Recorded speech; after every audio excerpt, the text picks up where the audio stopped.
All right, Rebecca. So we're heading into Christmas, which is your favorite holiday, of course. And Trump just won the presidency. He was elected I don't know what number of presidents of the United States. Does he go back to 45? No, I think technically... He becomes 45 and 47? Yeah, I think technically, right? Because that would make sense. Although nothing makes sense. So Yeah, and you told me before coming over that you wanted a box of tissues. Yes, thank you for providing. And I saw your Facebook post, your Instagram or something, where there were already a bunch of used tissues. Then the Wednesday after the election, I met most of my clients. They were sobbing in the waiting room, and I went through 2 boxes of tissues that day. The tears have stopped. Like, everybody's kind of, I don't know if we're numb or girding our loins, but the constant sobbing has stopped. Now it's just intermittent sobbing. I like your earrings, by the way. Thank you, J. Crew. They're Hearts. They're blingy hearts. Yeah, I'm trying to bring delight when I can. Yeah. Well, we have an email that is relevant. So, Okay. Middle tier patron Gabby from Texas, she writes, I recently have been feeling very hopeless and anxious with the state of the world. Mm-hmm. I am doing my best to follow the war and genocide in Gaza, but I feel like I am hopeless to do anything. I have donated to the cause, and I try my best to bear witness, inform others, and boycott where I can, but I feel like just living and paying taxes goes to the extermination of innocent people. I see photos online of the horrors, and I think it's important to see, but it hurts, and I can't help but feel frustrated with others who choose to ignore it and live like nothing is wrong. Mm-hmm. Other than that, there are boycotts for so many other companies that it's hard to keep up, and I feel like anything I do is causing harm. I have people in my life who are very passionate about causes, and I am very thankful for them, but I also can't help but feel the negativity and frustration they talk about bleed into me. And this isn't even touching on if Trump wins. So this email was before the election. The before times. And it was like a year ago. It's hard to believe it was like 8 days ago. Yeah. And this isn't even touching on if Trump wins and what that will mean for BIPOC, LGBTQ plus, and also women and low-income people. I feel like it's important to know what's going on in the world and our country, but if I think about it too much, it makes me not look forward to the future as an American and as a human in the world. I'm okay, though, and I talk about my feelings with my support system and my therapist sometimes if it comes up. But I was mostly interested in how you keep hope and try not to give up on the world that we live in. How do you keep your faith in humanity when everything we seem to do is cause a chain reaction of horrible things because it just makes me feel angry and sad? It's very hard to get out of that. Rebecca, do you even have hope? I do have hope. I have hope in the people that I know and love well. And starting late Tuesday night into Wednesday morning, I began countless text threads with like core circle of mine to check in on each other, to make sure that everybody had what everybody needed. Oddly, in the darkest hour, I've never felt more loved. I knew exactly who my people were in that moment. So I would say really lean into what is good. It's hard to see. I've been talking with folks a lot about what it was like under Reagan and the constant threat of nuclear war. I don't know how you were as a kid, but we had drills like under the table. Yeah, I was terrified. Yeah. It was a real threat. Yeah. It was a real possibility in his first term in particular. Yeah. I mean, I was pretty sure I was going to die in a nuclear attack. And then there was that. Most people thought that. Then there was that movie The Day After. Mm-hmm. I have lived in real dread. I have lived in existential dread. Talk about how do you hold on to hope? I mean, I was a young lesbian in the 90s in Seattle, where I think 30 gay men died a week. It felt that way.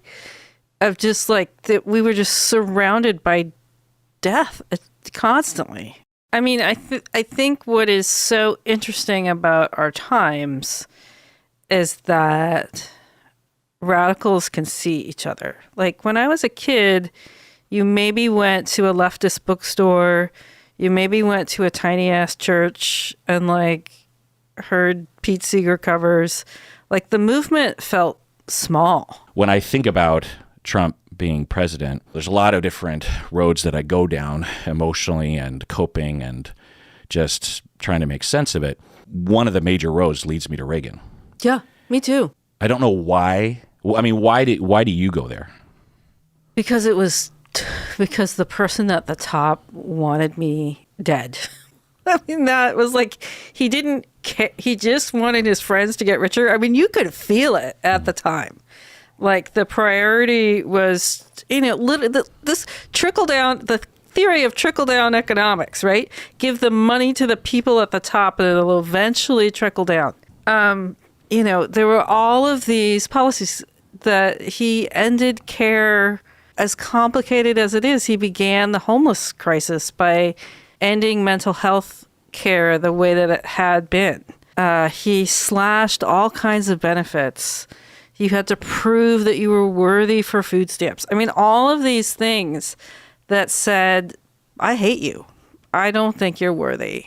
And when I think of Trump's message, that's what he says over and over again. I straight up hate you. I think you're evil. I think you're eating cats. I think you're poisoning children and handing over a child that was a boy in the morning to a family and it's a girl in the afternoon. Like, I mean, these are things that say, I just don't care. My people will get richer, and that's all that matters. And yet, during Reagan and Bush, I mean, that's when ACT UP starts. Like, some of the greatest in the streets social activism of American history happens in a response to this level of hate and dismissing. And so I've been thinking about that a lot, that, at the same time, like we're fighting apartheid, like all of this anti-nuclear war movement, like all of these things are happening where people are saying like, I will live in a better world. I just will. I can't live in a hopeless nuclear Holocaust world. And so I feel very strongly that our close friends are going to save us. And I thought this statistic was crazy. I had heard 15% of American men have no friends, but I guess if men are single, it's 20% of American men. And so we're living in this culture of loneliness and detachment. And when I hear people say, how could men vote for someone that hates women so much? And it's like, well, they hate women too. I mean, they can't tolerate us. They can't be close to us. So I could go on and on and on about this. And I have some, can I read what I have? Mm-hmm. Okay, so this is super interesting. So Wednesday, E marches into my house and gives me 2 lectures. The first one was on how George W. Bush was the worst president ever for America, because he brought Christian fundamentalism into the Republican Party in a way that it hadn't been present before. And 2, the creation of super PACs and the amount of funding that allows the parties to send out their message. And 3, he began the endless war in the Middle East. And then he said to me, your job over the next 4 years is to teach people how to, oh my God. It sounds like a disco song that's playing on your phone. How to build in-person, really tight communities. Like, who can you feed? Who can feed you? Who can bail you out of jail? If people don't know this yet, if you're going to a protest, write the number in a Sharpie on your arm of somebody who's not at the protest. So if you end up in jail, you know who to call. I think I have 1 or 2 phone numbers memorized now. Yeah. So what is it the thing that we can do best right now is to go out into the world and be with others. So I have a bunch of friends that have dedicated their entire lives to social activism. Do you know Mara Collins? She might have been one of your students. They were at Antioch for a while. They're a therapist in Atlanta. They used to live here. And I wrote them the question, what does it take to build community? And they wrote 1, consistent small actions. 2, showing up in person, not just virtually. 3, cooking for each other and expressing appreciation for each other's food. 4, screw the golden rule. Don't treat others the way you want to be treated. Treat them the way they want to be treated. Learn how to do this. 5, apologize and accept apologies. Be willing to move past conflict. Figure out how you need to repair. 6, singing, which is something that I think of when I think of you. 7, share what you have. 8, this is so important. You can't just give. You have to be willing to say when you need something. 9, if you're going out to the store or anything, ask the people around you if there's anything that they need. And 10, there has to be at least 1 or 2 people you can't stand. Otherwise, it's not community. It's just a group of friends. So if you can turn off the news a lot. I mean, check in maybe once a day with the conflict in Gaza. Not that much will have changed. You don't have to witness every single part of it. It's going to destroy your brain to constantly be in it. I mean, so the original question is, do you have hope? How do you hold on to hope? I spend a tremendous amount of time sitting in my yard. I didn't trim my yard back because somebody said that you'll get more birds if you let them chew on the old flowers and all of that. So I literally spend 30 minutes a day sitting in my window watching birds. I highly recommend you come up with some kind of practice like that, where your mind rests on nature, on music, on art. Yeah. Yeah. For me, all those things are, I think, important all the time, because it's not like Trump winning the presidency somehow flips this toggle switch between the world was great to the world sucks. You know, all the things that sucked now, all the things that suck now sucked before.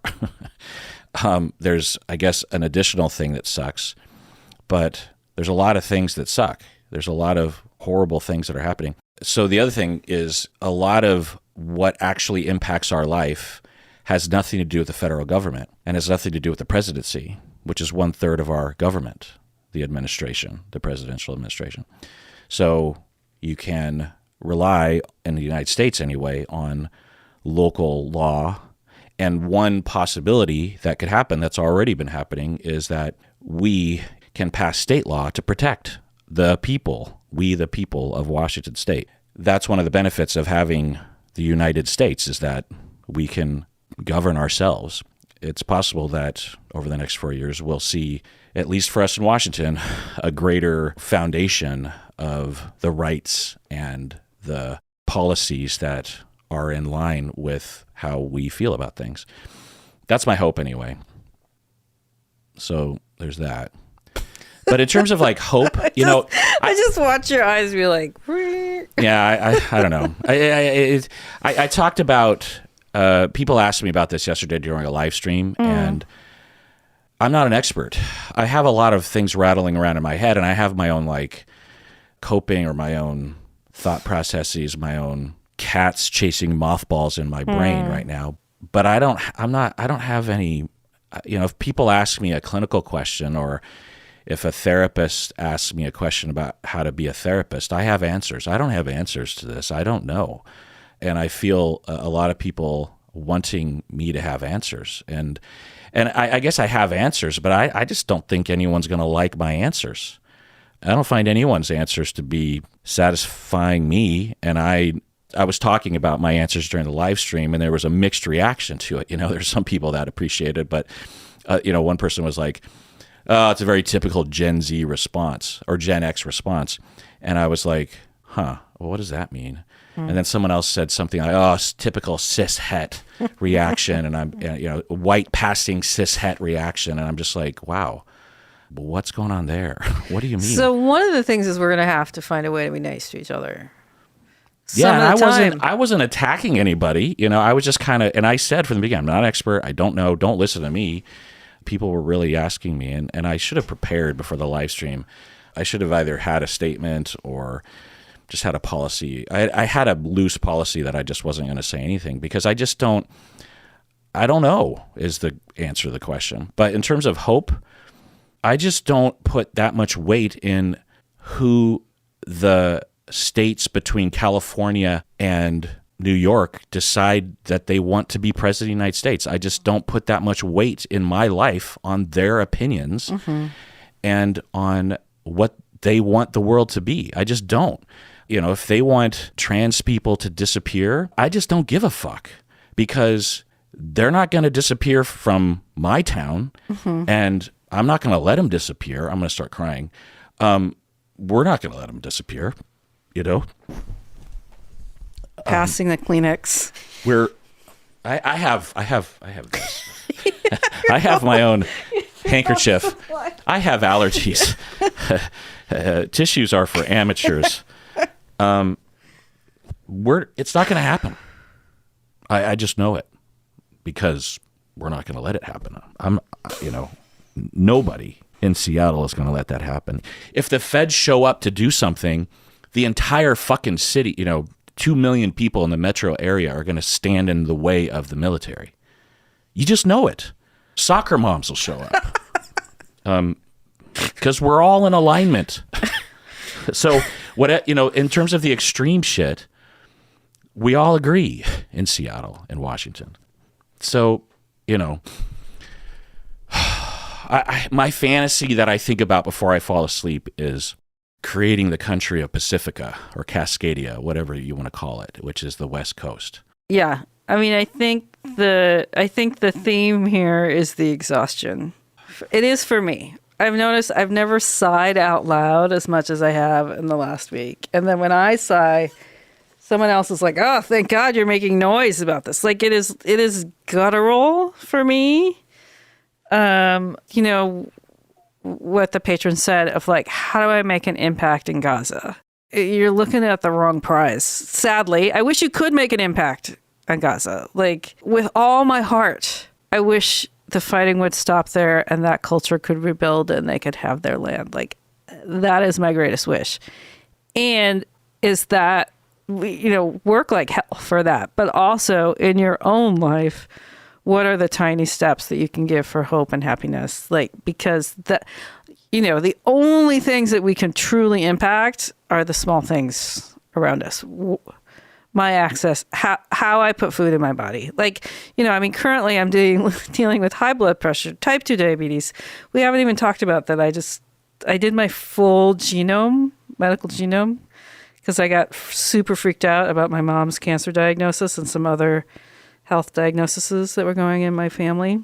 I have 3 markers for diabetes, which I actually have the marker for childhood diabetes, so it's really interesting that it didn't happen then.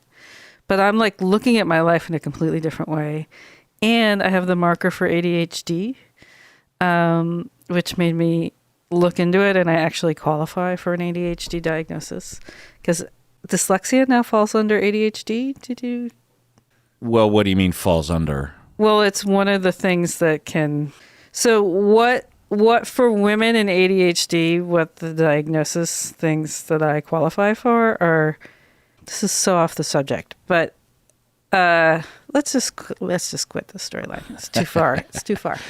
But so what I'm trying to do right now is control what I can, which is my health. I have, cut sugar basically out of my diet. I'm down to 4 teaspoons a day. Do you feel better now? I can feel my body in a way that I never have before. I can feel my body, I can feel my brain run out of glucose. I'm doing really well today for some reason in terms of not saying the wrong word or losing the words. That's been the biggest struggle with my brain off of sugar. I can feel my body run out of glucose. Well, eventually your body starts to shift to different energy sources, right? Yeah. I have always had a hard time with that. Like, we used to do the Whole30 every once in a while, and Beth, like, in a week was like, I feel great, dragon blood, la la la. And I was like, I never felt great. So there's something going on with me, and I'm realizing, like, my pancreas is really messed up. That's what all these markers show me. Yeah, so what I can control right now is my health. Did I spend a couple $100 to get a little bit more information? Yes. Was it helpful for me? Yes. Like, that's all I have control over right now. Am I continuing to support certain evil empires? Yes. Am I supporting all of them? No. I'm just having to make the choices that I can. Am I going to shop at Lowe's when I remember instead of Home Depot? Yes. Am I ever going to shop at Hobby Lobby? No. Like, there's certain things that I have control over. There's certain things that I just have to let go of. Yeah. Because it's just a lot. And I exist in this world, right? There's only so much. And I'm a full-time trauma therapist trying to become a certified sex therapist. Like, I'm really busy. Yeah. So I am rare, and that I don't guilt myself a ton. I know a lot of people can barely live with themselves. I don't know why I'm wired that way.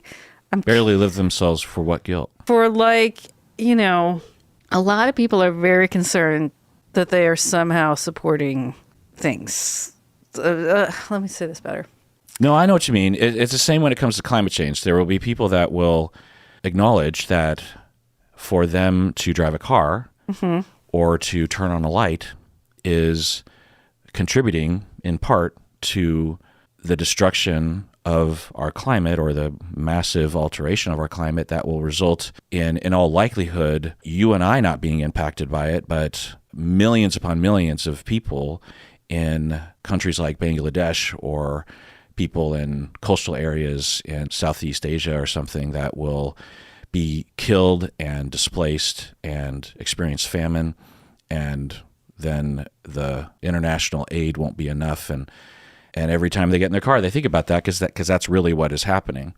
And they feel horrible about it.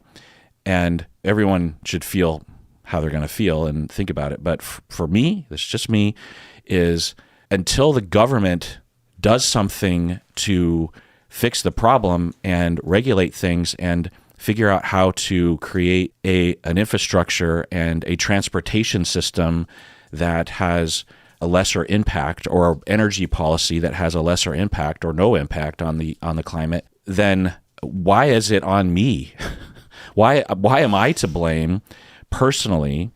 It's sort of like if in a similar way, every time you pay taxes, like sales tax or income tax or anything, you're contributing to the incarceration of people for unfair reasons, because those taxes go to pay for the police, it goes to pay for the justice system, to the prison system, and you're contributing to that. You're paying those bills. What are you supposed to do about that? Are you supposed to just stop working so you can't pay taxes and buy anything? Like, it's not our fault. It's the fucking government's fault, and it's the people who vote for those people. It's their fault. It's the people who don't vote right fault. And we have a republic, and we have representatives that represent us. They don't represent you and me necessarily, but they represent us. And so I'm not going to fucking blame myself for buying a sandwich because part of that money is going to contribute to the unfair incarceration of black and brown people. That's just, why is it my fucking fault? And I'm not going to blame myself when I get in my car and I drive to the store, or you drive over here to be on the podcast, or right now we're using electricity to record this podcast. I'm not going to fucking blame. It's not my fucking fault.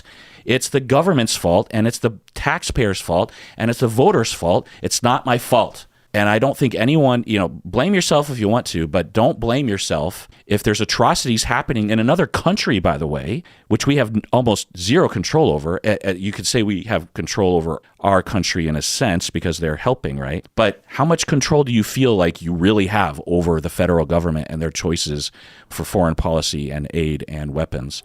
We can do something. I'm not saying don't do anything, but I don't, that's what they want. They want us to hate ourselves. Right. They want us to be exhausted. Yeah. They benefit if we're completely exhausted and depleted and fighting between ourselves. I mean, that's why I keep coming back to, like, have a bowl of soup with your friend that maybe you made for them. And if you are hopeless right now, I just want to remind you that you're in a grief reaction and you might find hope in the most unlikely place. We're not stuck in any one experience. Things can change.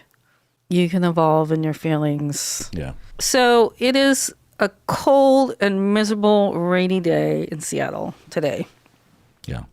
And I could have stayed under the covers and told you, you can't do it. I cannot come to school today. I have the measles and the mumps. But I fucking got up and I got here. I got up 10 minutes before I needed to leave and I showed up 10 minutes late and you didn't shame me for that. I would never shame. But like I got here because it gives me hope to sit with you. Like this is probably one of the most hopeful dynamics that I have. Like I can just see how much my life moving forward is going to be, you got to get up and you got to go out and you got to sit with that person and hopefully you'll laugh a little and feel connected. Like that's the thing that's going to keep me going. Yeah.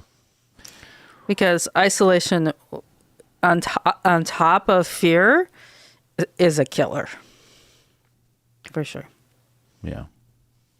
Well, let's if you change the fucking subject. How about that? If you know what hope is, please let us know. Let's take a break and change the subject. All right. All right, back from the break. So, someone emailed in and said, Rebeccasode questions. Oh. Annual patron M from Michigan. She says, Go Big Blue. That's the slogan for... How dare you? As a husky, I say, how dare you? Have you heard of the TV show called Sense8 on Netflix? It came out in 2015 and seems so ahead of its time for LGBTQ plus and poly representation. Rebecca, have you heard of the show? I have. I haven't watched it just because my TV schedule is so full. But I know that I know all about it. Yeah, it's the Wachowski brothers. The Wachowski sisters. Sorry, just a habit. But I watched it at the time, and it was ahead of its time, not just for LGBTQ plus and poly, but also just the sci-fi nature of it.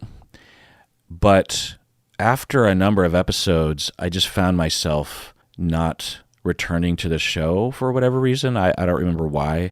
The story, I think, just got more and more mystery-y, because there's this whole mystery of like, why is this happening? And in the beginning, you're just like, whoa, that's really interesting. It's a very interesting sci-fi idea and well produced and acted. And, it's interesting. You get these little glimpses into people's lives. But after a number of episodes, I'm like, okay, I get it. Can we get an answer to the, I have a low tolerance for shows that just like create a mystery and then extend it. Like the show that was great in the beginning, but had this component is it called like The Staircase or something? I know, but Lost run on them. Oh yeah, Lost was the first, and JJ, I blame him for all this shit.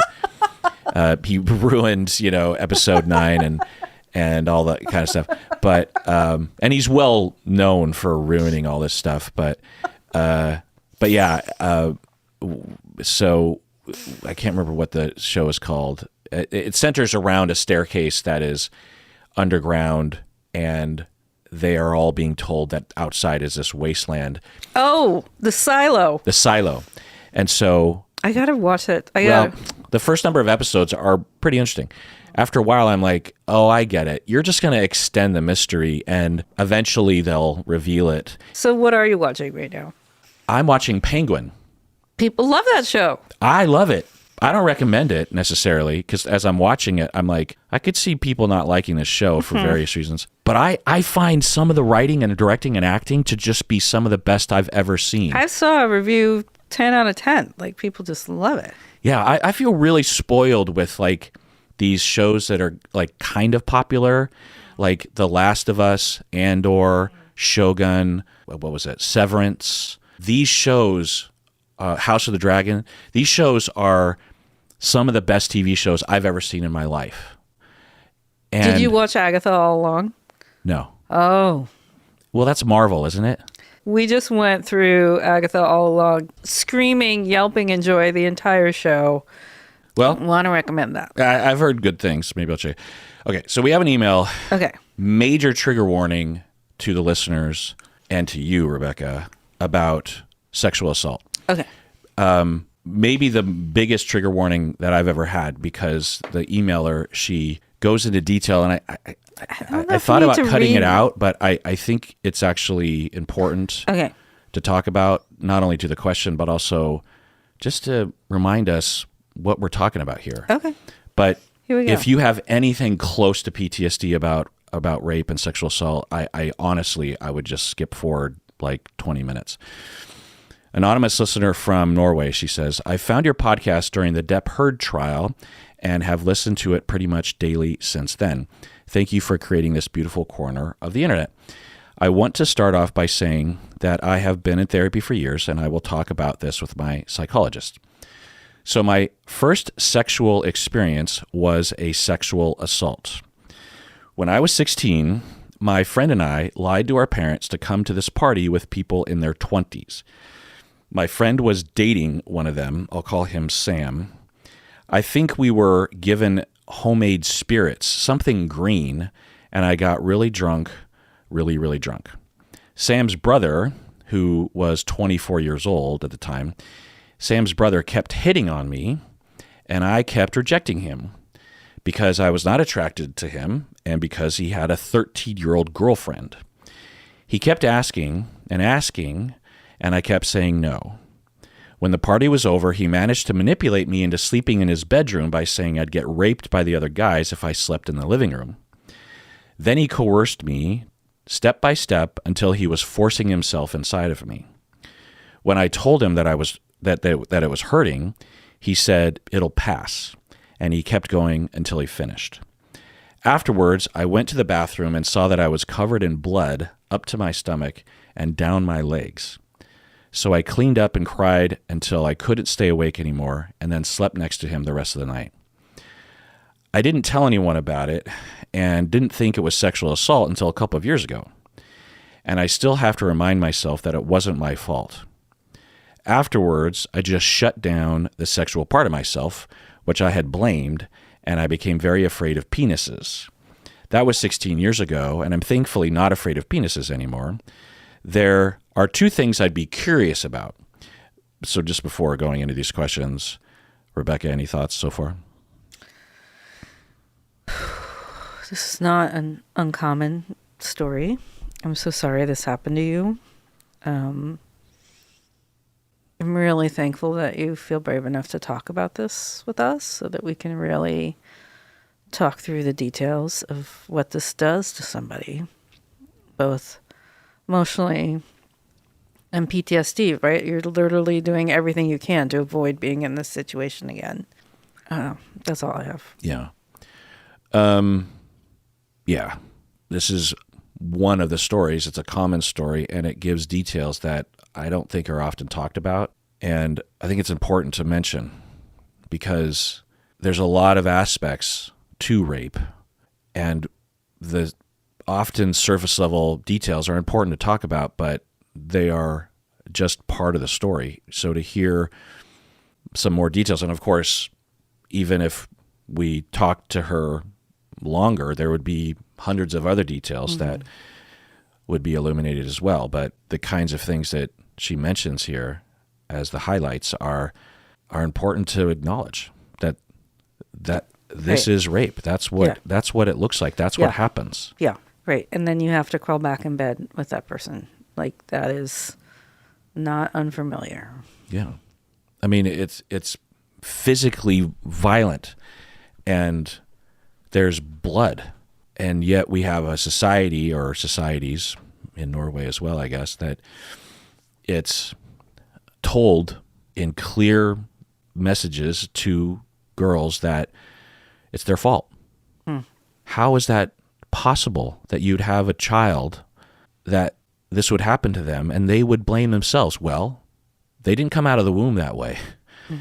They were given millions of messages from our society that set them up very perfectly, and it's pretty much universal, by the way.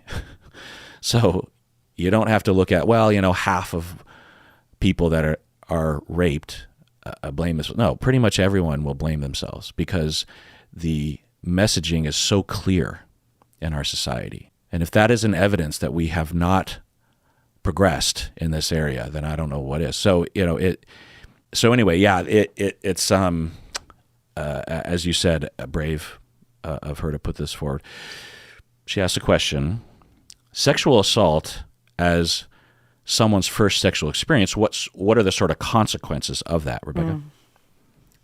Well, I think you mentioned it, that you connect physical intimacy or body part with danger, and you then construct a life about either some people avoid that danger, some people go back to that danger trying to have a reparative experience. So it is early wiring of your brain of connecting these two things.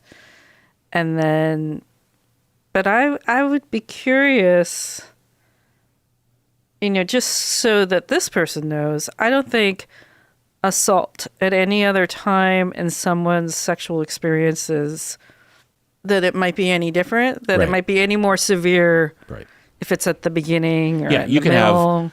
Have a very positive sexual life and have a rape like this and have the same downstream effects that you would have if it was your first. It is logical that if it's your first, you have a greater likelihood of having it be more generalized, because you don't have those positive experiences to remember or influence your take of things. But all the same sorts of things can happen, and things like blaming the self, depression, suicidality, phobias, full-blown PTSD and distress spikes, dissociation. Vaginismus, right? I mean, the body starts to decide whether to respond or not. Yeah. Emotional regulation problems, substance abuse to self-medicate, not enjoying sex, that kind of thing. The last question here: Do you think this man was a pedophile or a predator? He had a young girlfriend and he was manipulative. P.S. The legal age of consent in Norway is 16, and I'm pretty sure he was talking about having sex with his 13-year-old girlfriend. So do we think that this man was a pedophile or a predator? He was a predator, for sure. Yeah. Is pedophilia, so is he only attracted to younger women?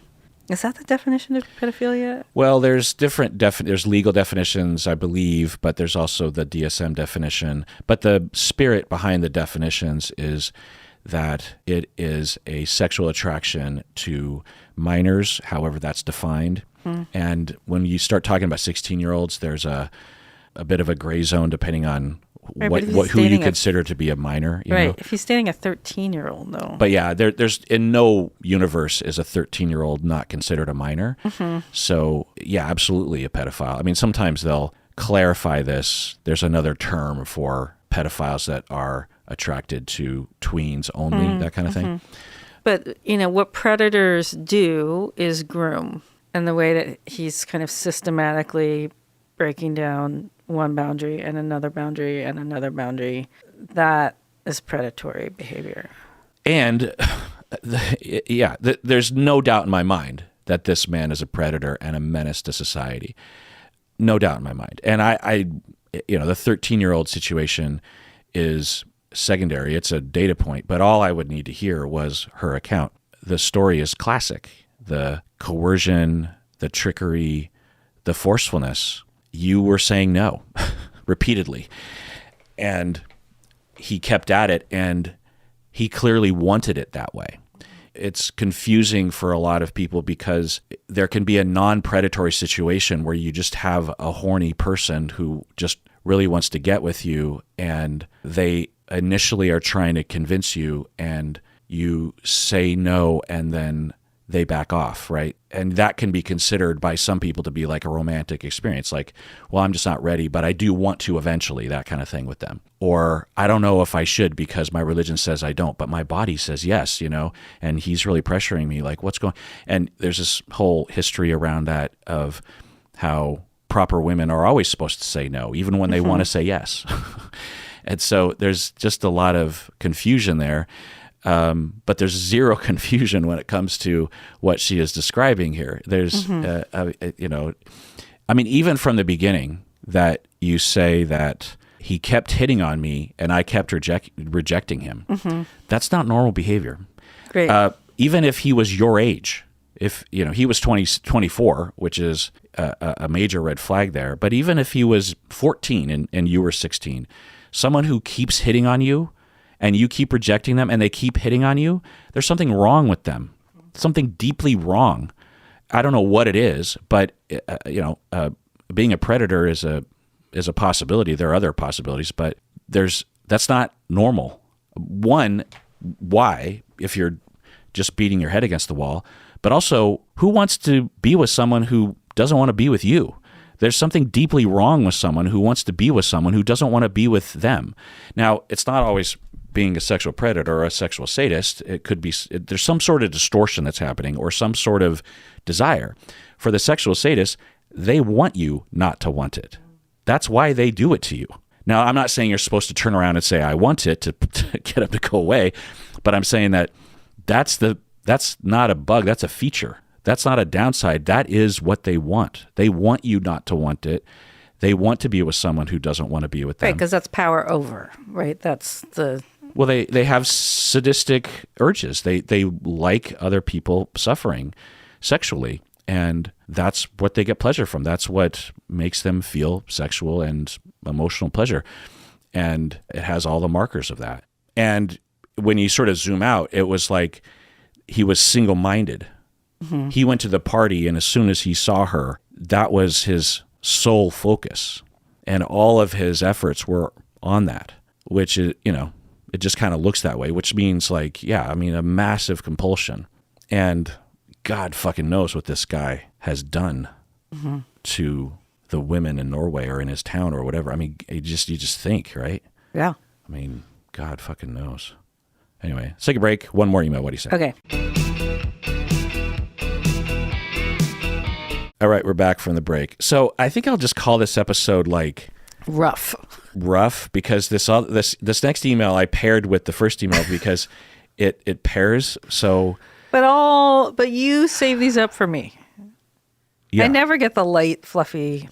Well, there's some light, fluffier ones later, Okay. but so next time. But it's not as intense, but it's related. Anonymous patron, she says, my boyfriend of several years recently told me while we were both pretty intoxicated that he was sexually assaulted for several years as a child. When he told me, I was in shock and I was very worried about him and sad. I wanted to cry, but didn't want to make him comfort me because that's not his job when he's unloading something so intimate and painful. So I remained very silent and tried to just listen.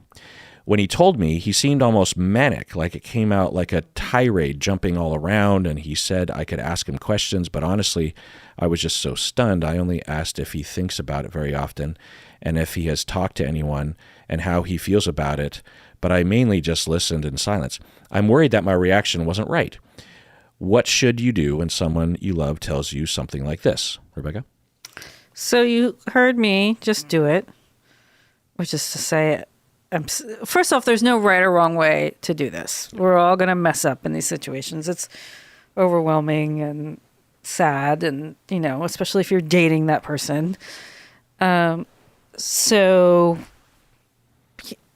there are some options. One is to say, hey, I'm sorry that happened for you, and I'm here for you in any way that you want to talk about that or be with that. The other is, physical comfort can be great. You can ask if they want a hug or, what they want. I mean, probably the most important thing you could do is say, hey, what do you need now that you just told me that? Because it's clear that, you guys are drunk already, but that their nervous system, they're getting hyper manic in order to tell you this, right? It's probably this huge release. Sometimes if I'm in a clinical setting, I'll ask, who else knows, so I understand the level of support. I'm going to bet very few people know this about your boyfriend. It's a big deal, but I hope you can forgive yourself in the moment. Yeah, but and you were drunk, which is going to mess up your response. Yeah, but she identifies a lot of things that she actively did that are great. She said that she asked if he thinks about it very often. She asked if he has talked to anyone else about it. She also asked how he feels about it. Those are all great things, and listening is great. That's the main thing, listening. So it's a similar question that people will have like about grief when a friend says, oh, my dad died. What do I say? It's not what you say. It's where your heart is. And let your heart be your heart. Don't go into your head. Just because that's when you're asking yourself, what do I say? What do I say? That's your head. That doesn't help at all. Go to your heart and stop listening to your head and just feel, and then let that generate something. Sometimes for myself, I'll just say, wow, I'm trying to think about what to say, but I keep telling myself, I don't know what to say. So I'm thinking about my heart right now. And I'm just really sad. I'm really shocked. I'm angry. I don't know. I'm like, whoa, but I'm really sorry that happened for you. That's one version, you know what I mean? Just be in your heart. Don't try to strategize, right?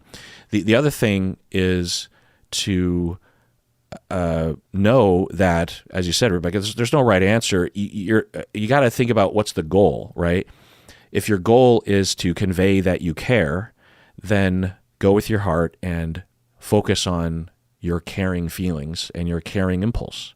You could even, sometimes I'll say, like I was on a collab with Dr. K from Healthy Gamer. Do you know him? I'm sure that your kid does, but he's like the big psychiatrist on YouTube and on Twitch and everything, and is in the gamer community, but also just beyond. But anyway, I was talking with him on his channel, and he mentioned that he was bullied as a kid and talked a little bit about it. And I just said something like, oh, wow. And I can't remember exactly what I said in full, but one of the things I said was, wow, yeah, I want to get in a time machine and go back and like pummel those fuckers. Like, you didn't deserve that. That's how I felt. Mm-hmm. That was not me strategy. That was kind of a stupid ass thing to say, but it was how I felt. It was what was happening for me, and it was what was in my heart. It wasn't what was in my head. What was in my head would have been, I don't know, some sort of therapy speak or something, but that was what I had, and it affected him. It threw him off, actually. He would later tell me that might have been the first time that had happened to him. And he's an experienced content provider, and he does a lot of live streams, and he was like, wow, that was like kind of the first time I've been affected, because he's like, usually I'm the one giving empathy to people. That was the first time that happened to me, and that was an interesting feeling to be on camera while someone is doing that to me, and I was kind of in shock, but it felt good, and so that kind of thing. But so what's the goal? If your goal is to fix the problem, get rid of that goal, because you're not going to fucking fix it.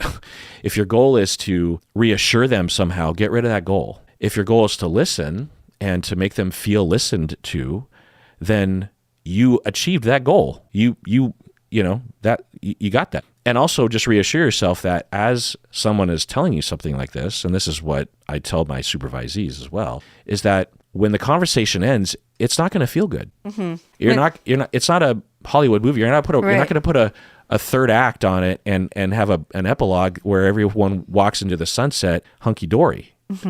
For you, life now, the world is worse now for you because now you've realized something that you didn't know that's horrible. But for him, it's always been there, and he feels better because he got it out and you listened. Or he might feel worse. I mean, when this happens in therapy, when someone discloses sexual assault in therapy, I always have to say, please remember that you can come back to this space. It's not the space that now holds the memory, because often people will disclose and then not come back. Right.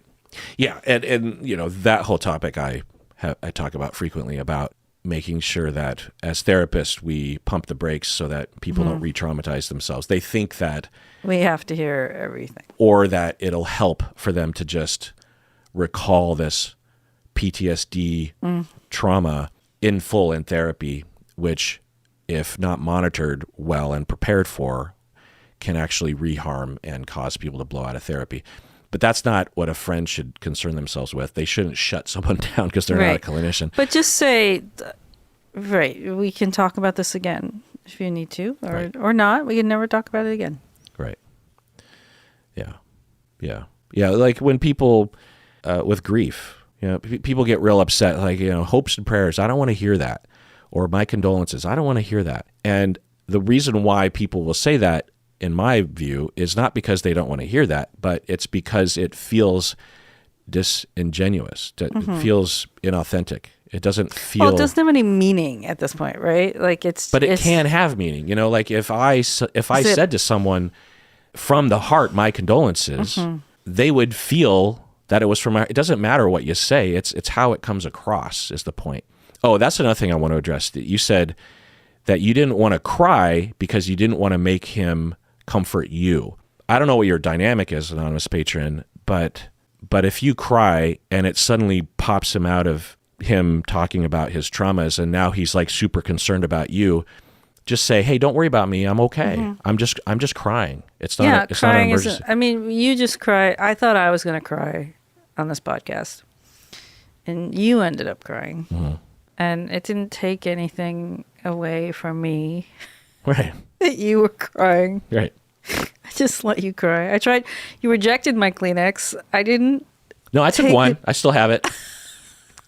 I just don't need it because I have industrial snot absorbency handkerchiefs. But it is really okay to let your sadness show to your friends.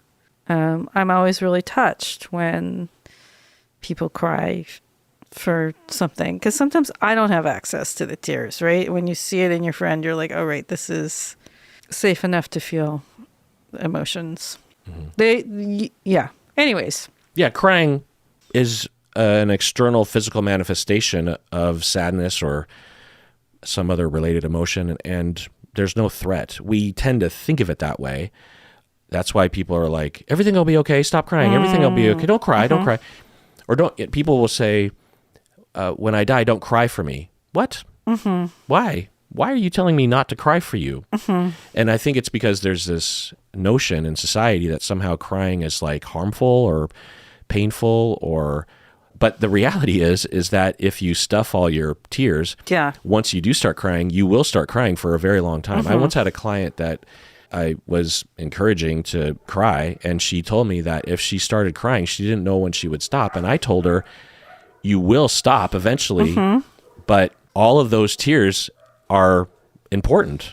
They're not a nuisance. They're curative. Yeah, okay, if you start crying and you end up crying for 5 weeks, well, it's sort of be like, I'm not going to take a shit because I don't know when it'll stop. And then you just stop. You never take a shit. Well, yeah, the next time you take a shit, you might be shitting for hours. That doesn't mean you stop shitting. Yeah, and crying is a great release. Someone should cry over the fact that this person was assaulted, right? Like, have you ever cried while you're taking a shit? Wow. Probably not. The double release. Some fun things to think about. So I'll say this. I have tons of friends, like you're on a phone call and they take the phone into the bathroom with them. And like, I'm not one of those friends. Oh, I am. yeah, I can tell from this conversation that you are. So I'm just warning you that like, that's not my jam. What if I was in the bathroom I mean, talking to you? Would you be okay with I've that? had it happen to me so many times now, but I remember the first time it happened, I was like, what is happening? You feel comfortable enough to do this? But that's not my style. Can you go in public bathrooms? Yes, but one of my most common nightmares is about public bathrooms and trying to find public bathrooms. Is it a nightmare or a dream? It is a stress dream, an anxiety dream. It's not a fun dream. Can't find the bathroom. Oh my God, this is so much fun. Because I have a similar theme, but it's not nightmarish. It's stressful. It's like trying to find the bathroom, finding the bathroom, and then it's like there's no stalls and there's just like 40 open toilets. Yeah. And like I have this dream probably once a month and then a bad spell several times a week. Me too. Yeah. Even though I don't really have in real life those kinds of problems, you know? Yeah. That being said, I'm fine in a public bathroom. But yeah, my bathroom dreams, every time there's this stress dream, it's always like really elaborate. Like the bathrooms have like a maze like quality to it. Or getting to the bathroom, you have to walk and walk and walk, and there aren't any bathrooms. Oh, I don't have that. But there's often like water dripping from the ceiling, and there's always standing water, or like, is that just a bunch of urine? I don't know. Or there's a toilet in the middle of a vast, giant tile room, or it's a bathroom and I'm in the bathroom and suddenly I realize, oh, it's the women's bathroom. And then I'm like, okay, just act normal and don't make any noise and then just skedaddle. And it's always stressful. I'm pretty sure it just means I have to pee in real life and my brain is thinking about bathrooms, but I'm not sure. It is a stress dream for sure for me. Of not being able to find a safe place. Because I'll wake up from a dream like that and not have to pee. Have you had that dream recently and Trump walked into the bathroom? I have not, but I am thinking of the last time I had this dream and it was endless walking. I was at one school that was attached to another school. You know, like sometimes like a middle school and a high school are attached, but like separate. Yeah. And the middle school, for some reason, had no bathrooms or all the bathrooms are busy. And so I walk all the way into the high school. And then the high school, it's like basically pit toilets in a like public room. It was so anxiety producing. Yeah. I have a very similar theme, but it has some anxiety for me when I'm in the dream, but not a lot. It's sort of... I used to have a recurring dream that I would be in high school and look down and realize I didn't have any pants on. And classic. And classic. And it wouldn't be like horrible, but it wouldn't be comfortable. So I wouldn't call it a nightmare or anything. So it sounds like for you in the dream, it's very stressful. It's very stressful. And I'm always alone. We had this when we did my trauma podcast. We got into how I'm always alone in the dreams where I'm farther and further away from where I need to be. Right. So that definitely is a theme for me. Right. I forgot about that. But if a bathroom is skanky in real life, I will not. I will wait.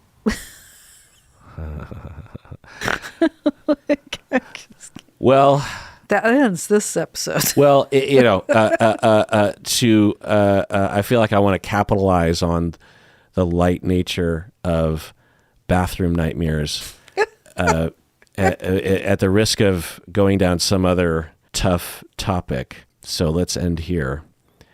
I have hope that I will find nice bathrooms wherever I go, if I know where to look. That's what I have hope about. Make bathrooms great again? Please make bathrooms great again. If that's what happened out of this, that the bathrooms just improved, I would take that as a win. Sigh it out. Sighing resets the nervous system. Yeah. Along with yawning. Everyone out there. Take care of yourself. Because It's going to be a long ass fucking slog. So let's all be nice to each other.